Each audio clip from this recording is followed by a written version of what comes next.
नमस्कार दोस्तों, आज मैं फिर आपके सामने हाजिर हूँ कुछ नए से किचन टिप्स लेकर।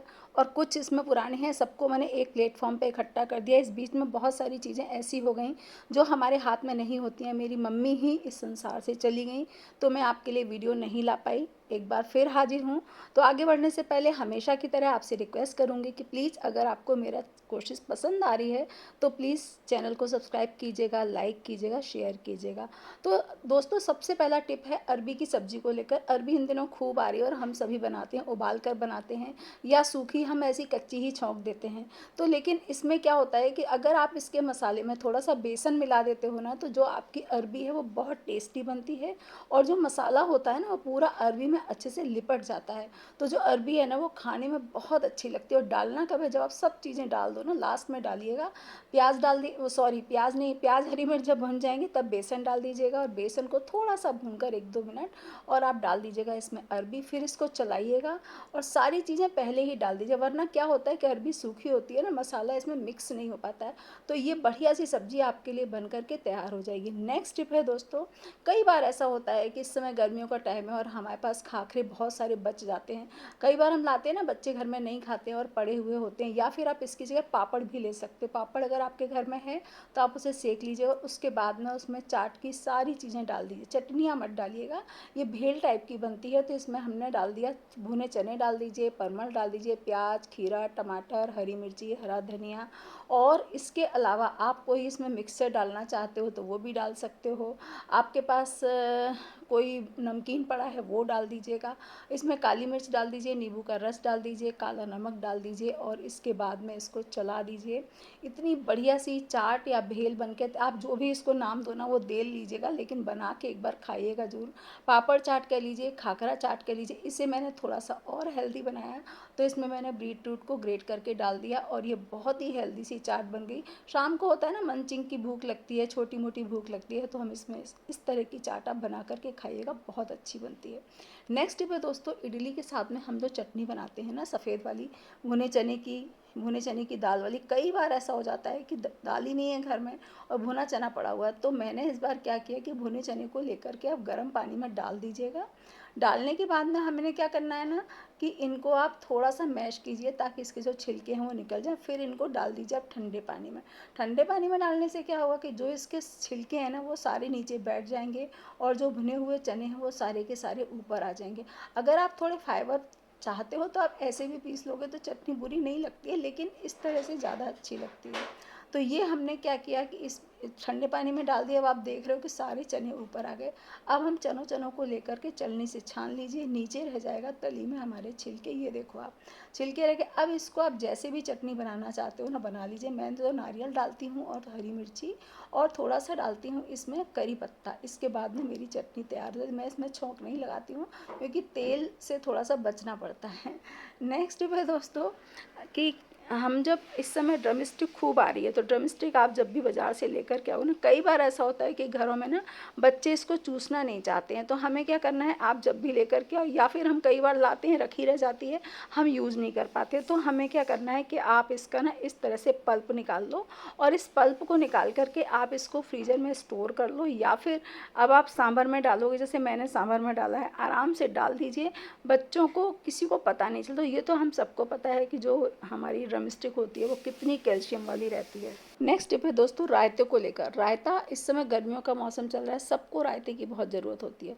तो मैं तो क्या करती हूँ, हमेशा फ्रिज में उबले हुए आलू रखती हूँ। जैसे अब आज है ना, रायते के लिए कुछ भी नहीं समझ आ रहा था, बहुत ज़्यादा ऑयली खाने का मन नहीं था कि बूंदी का रायता बनाया जाए। तो मैंने क्या किया कि दही को लीजिए, फेंट लीजिए, उसमें आलू डाल लीजिए और इसमें आप डाल दीजिए भुना जीरा पाउडर, लाल मिर्च पाउडर, धनिया पाउडर और नमक। नमक सबसे लास्ट में डालिएगा, नहीं तो ये खट्टा हो जाता है। और फिर आप इस रायते को एंजॉय कीजिए, बहुत ही अच्छा रायता लगता है। एक बार ज़रूर ट्राई करके देखिएगा, पसंद आए तो लाइक शेयर सब्सक्राइब कीजिएगा।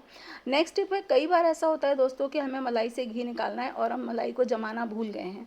और फिर ऐसे में क्या किया जाए, तो कुछ नहीं करना है आपको। क्या करना है कि एक कढ़ाई लीजिए, कढ़ाई में सबसे पहले थोड़ा सा पानी डाल दीजिए। तो जब आप घी को गर्म करेंगे ना इस मलाई को, तो जो मलाई है वो तले में चिपकेगी नहीं। और बस इसको धीमी आंच पर चढ़ा दीजिए, बीच बीच में चलाते रहिएगा। थोड़ी ही देर में ना, लगभग 15 से 20 मिनट में ये जो है इस तरह की हो जाएगी। अब यहाँ पर ध्यान रखने वाली बात ये है कि इससे पहले भले ही आपने बीच बीच में नहीं चलाया हो, लेकिन इस स्टेज पर ना इसको चलाना बहुत ज़रूरी होता है, अदरवाइज़ ना ये नीचे चिपकनी शुरू हो जाती है। भले ही हमने पानी डाला है, लेकिन फिर भी हमें बीच बीच में चलाना पड़ेगा। तो इसको हमने इस तरह से चलाते रहना है। ये देखिए कितनी गाढ़ी सी हो गई है और घी पूरा ऊपर ऊपर आ गया है। थोड़ी देर में ना ये इस तरह का हो जाएगा, और इसी स्टेज पर आपको गैस को कर देना है बंद। ये मत इंतज़ार कीजिएगा कि झाग पूरा हट जाए। जैसे ही ये ठंडा होगा ना, इसका ये झाग है वो पूरी तरह हट जाएगा, और उसके बाद में आप इस घी को छान कर, ये देखिए बिल्कुल ठंडा हो गया है। झाग भी ऑलमोस्ट अभी गर्म है, उबल रहा है थोड़ा सा। मैंने अभी गैस बंद नहीं किया था। ठंडा होने देंगे ना तो घी का जो झाग है वो अपने आप हट जाएगा। और इसके बाद में हमें क्या करना है, इसको आप छान लीजिएगा दबा दबा कर, ताकि पूरा घी हमारा निकल जाए। ये हमारा शानदार सा घर का बना हुआ घी हो गया तैयार। अब इस घी को आप क्या करो कि आप जिस भी डिब्बे में रखते हो, मैं तो क्या करती हूँ, घर का घी एक अलग ही डिब्बे में रखती हूँ, फिर आप इसको रखिए और यूज कीजिए। नेक्स्ट स्टेप है कि इसी जो हमने घी बनाया है, इसका जो मटेरियल बचा है, उससे हम एक बहुत ही बढ़िया सी मिठाई बनाएंगे। इसको बनाने के लिए हमें क्या करना है कि घी का जो मटेरियल था ना, उसे हमने पीस लिया मिक्सी में। इसके बाद थोड़ा सा लीजिए दूध, आधा लीटर दूध मुश्किल से लीजिएगा, और उसके बाद में इसको डाल दीजिए, उबलने दीजिए दूध में इसको।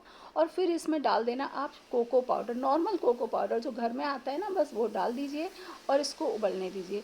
धीमी आंच पर होने दीजिएगा। जब अच्छे से पक जाएगा ना, तो ये खुद से घी को रिलीज कर देगा। मुझे थोड़ा सा कोको पाउडर कम लग रहा था, तो मैंने फिर से डाल दिया।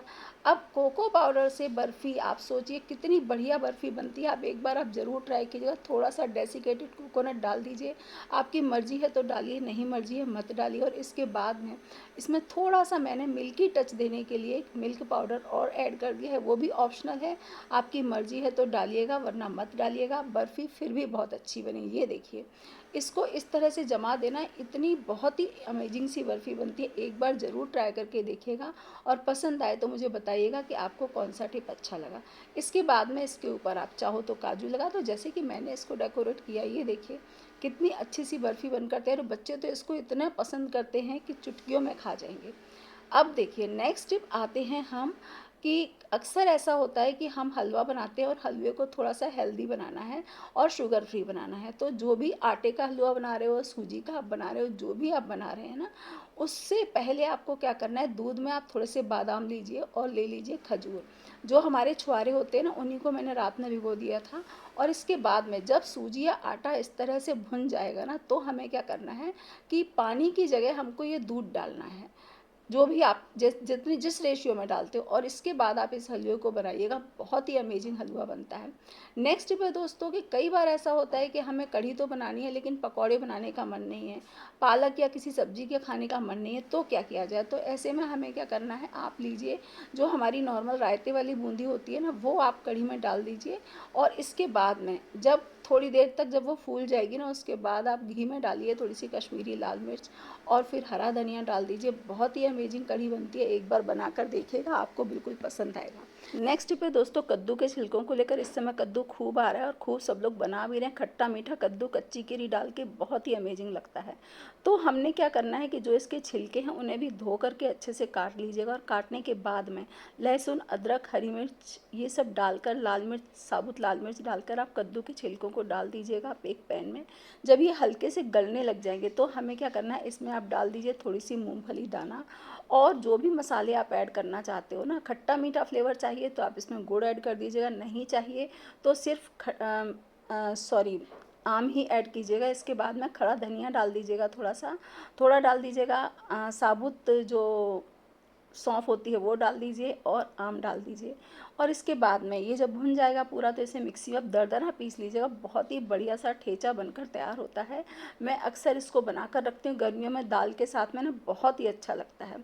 नेक्स्ट पे दोस्तों कि जब भी हम दही के आलू, दही की अरबी, दही की कोई भी सब्जी बनाते हैं, कढ़ी छोड़ दीजिए, क्योंकि कढ़ी में हम बेसन डालते हैं तो कढ़ी ऑटोमेटिक नहीं फटती है, लेकिन जब भी हम दही की कोई सब्जी ऐसी बनाते हैं, दही के आलू, अरबी, भिंडी, तो हमारी सब दही है ना थोड़ी देर के बाद में फटने लग जाती है। तो आपको क्या करना है, जैसे ही आप दही डालोगे ना, साथ में 2 चुटकी आटा ज़रूर डाल दीजिएगा और उसके बाद में आप नमक डालिएगा। बिल्कुल भी आपका दही नहीं फटेगा। आप इसको एक बार ज़रूर से प्रयोग करके देखिएगा, आपको बहुत पसंद आने वाला है। नेक्स्ट पर दोस्तों कई बार आलू ऐसे आ जाते हैं ना कि वो बहुत गीले गीले से हो जाते हैं। हम पनीर के साथ में, जैसे मैं है ना पनीर के साथ में स्टफिंग बना रही थी, आलू इतना गीला गीला था कि कुछ समझ नहीं है। तो मैंने क्या किया, इसमें डाल दिया, मैंने आज बनाने थे अचारी पराठे, आलू के अचारी पराठे। तो इसमें फिर हमने क्या किया कि जो ब्रेड क्रम्स होते हैं ना, ब्रेड के जो ऊपर नीचे के स्लाइसेस बच जाते हैं, उनको मैं पीस कर रोस्ट करके रख लेती हूँ। तो वो ब्रेड क्रम्स आप इसमें थोड़े से डाल दीजिए, बहुत ज़्यादा नहीं, नहीं तो इसका टेस्ट ही ख़राब हो जाएगा। तो वो डाल दीजिए और फिर मैंने इसमें मिक्स कर दिया अचार। तो ये बढ़िया सी हमारी अचार की स्टफिंग हो गई तैयार। नेक्स्ट है कि जब भी आप कोई भी चीज़ बना रहे हो, खीर बना रहे हो और या आप इसके आइसक्रीम के लिए दूध गर्म कर रहे हो, कुल्फ़ी के लिए दूध गर्म कर रहे हो, सबसे पहले दूध में डाल दी सॉरी भगोने के तले में डाल दीजिएगा पानी थोड़ा सा, और उसके बाद में फिर आप दूध डालेंगे ना, तो आपका दूध बिल्कुल भी नहीं चिपकेगा तले में। आप इसको प्रयोग करके देखिएगा, मैं रोज़ ही प्रयोग करती हूँ और ये बिल्कुल पूरी तरह से कारगर है। नेक्स्ट है कि जैसे हम लौकी को कभी भी ग्रेट करते हैं ना, तो ग्रेट करने में क्या होता है, बीजा भी ग्रेट होने लग जाता है, उसकी जो सीड होती है। तो हमें क्या करना है कि जब भी आप ग्रेट कर रहे हो, लौकी को पूरी तरह से ना घुमाते हुए आप ग्रेट करो, यानी एक तरफ से हो गई तो दूसरी तरफ पलटते जाइए लौकी को। तो जब आप इस तरह से ग्रेट करते हो ना, तो पता है क्या होता है कि पूरी की पूरी जो अंदर का लौकी का बीज वाला पोर्शन होता है ना, गोल का गोल इस तरह हमारे हाथ में आ जाता है और हमारे पास जो लौकी का बढ़िया सा चीज़ होती है ना, वो ग्रेट हो जाती है। तो ये देखिए मैंने बढ़िया से ग्रेट कर लिया। अब नेक्स्ट बताती हूँ मैं आपको, कई बार ऐसा होता है कि हम शक्कर से परहेज़ करते हैं। आजकल सभी लोग शक्कर से परहेज़ करने लगे हैं, वाइट शक्कर नहीं खानी है। तो लेकिन गुड़ के साथ में और जो खांड आती है ना ब्राउन वाली, उसके साथ में प्रॉब्लम क्या होती है कि अगर आप गरम गरम दूध में या खीर में या कुल्फ़ी में आप डाल देते हैं ना शक्कर, तो हमारा दूध फट जाता है। इससे बचने के लिए हमें क्या करना है कि आपने जो भी आपकी चीज़ तैयार हो गई है, जो भी खाना आपने बनाया है, खीर बनाई है, कुछ भी बनाया है, वो तो तैयार हो गया है, उसको बनाकर रख दीजिए। फिर जैसे ही मेरे पास है ना गुड़ का पाउडर था, तो गुड़ का पाउडर को आप पैन में डालिए, गरम कीजिए, और फिर जब आपकी खीर पूरी तरह से ठंडी हो जाएगी तभी आपको ये वाला मिलाना है। अगर आप गरम में मिलाओगे ना तो हल्का सा फट सकता है, जैसे मैंने मिला दिया था ना, तो हल्का सा मुझे ऐसा लगा कि फट गया। तो आप जब भी मिलाओ पूरी तरह ठंडा होने के बाद ही मिलाइएगा। नेक्स्ट पे दोस्तों कि नींबू, इस समय जैसे कि बहुत महंगे नींबू आ रहे हैं, बाज़ार से लेकर के और 10 रुपए के 2 नए नींबू मिलते हैं। तो हमें क्या करना, कई बार ना नींबू का पूरा रस ही नहीं निकल पाता है, तो आप नींबू को स्क्वीज़ करने से पहले हाथ से अच्छी तरह रगड़ लीजिए। तो उससे क्या होता है ना, जब आप रोल कर लेते हो ना उसको, तो नींबू थोड़ा सा लूज हो जाता है और उसका पूरा का पूरा रस आप आराम से निकाल सकते हो। ये देखिए जिस तरह से मैंने इसके रस को निकाला है, ज़रा सा भी रस नहीं बचा है। मैं आपको दिखाती हूँ, लगभग 3 या 4 नींबू का मैंने निकाला है। ये देखिए कितना सारा रस निकल गया और बीज भी आ गया। हाथ हथेलियों उंगलियों से हम जब करते हैं ना, तो बीज हमारे हाथ में आ जाते हैं। नेक्स्ट पे दोस्तों कि ऐसे तो ये बहुत कोई नई टिप नहीं है, आप सभी लोग जानते हो, लेकिन फिर भी मैं बताए दे रही हूँ कि जब भी हम चटनी बनाते हैं ना, हरी चटनी, तो उसमें थोड़ा सा आप इमली का पल्प डाल दीजिए और थोड़ा सा डाल दीजिए आम, हल्का सा, यानी दोनों चीज़ें डालिए तो खट्टी चटनी इतनी बढ़िया बनती है। और उसमें खट्टी मीठी फ्लेवर चाहिए, जैसे मुझे मीठा भी चाहिए, तो मैंने इसमें थोड़ी सी शक्कर भी ऐड कर दीजिए। और इसके बाद में आप इस चटनी को सैंडविच के साथ में, यानी जहाँ पे आपको खट्टा मीठा टेस्ट चाहिए वहाँ पे आप इस चटनी को बना सकते हो। इस समय मिलेट सब लोग का हो रहा है, तो मैं आपको रागी के अप्पे बनाने की रेसिपी बता रही हूँ। दही लीजिए और दही में आप क्या करेंगे कि 1 कप डाल दीजिए सूजी और लगभग 1 कप के आसपास ही डाल दीजिए रागी। इसको अच्छे से 30 मिनट तक रख दीजिए ताकि रागी फूल जाए। और उसके बाद में मैं तो यहाँ पर स्टफ्ड अप्पे बना रही हूँ, लेकिन आप अगर चाहो ना तो इसमें सारी सब्जियाँ मिक्स करके नॉर्मल अप्पे भी बना सकते हो। तो ये देखिए मेरे अप्पे बन रहे हैं, यहाँ पर मैंने चढ़ा दिए हैं। एक लेयर लगाइए रागी वाले फ्लोर की, उसके बाद आप चाहें तो पूरा रागी का आटा भी ले सकते हो, पर हमारे यहाँ एकदम से रागी का टेस्ट ना सबको बहुत नहीं पसंद था, इसलिए मैंने ऐसे बनाया है। तो ये थी मेरी आज की वीडियो, पसंद आई हो तो सब्सक्राइब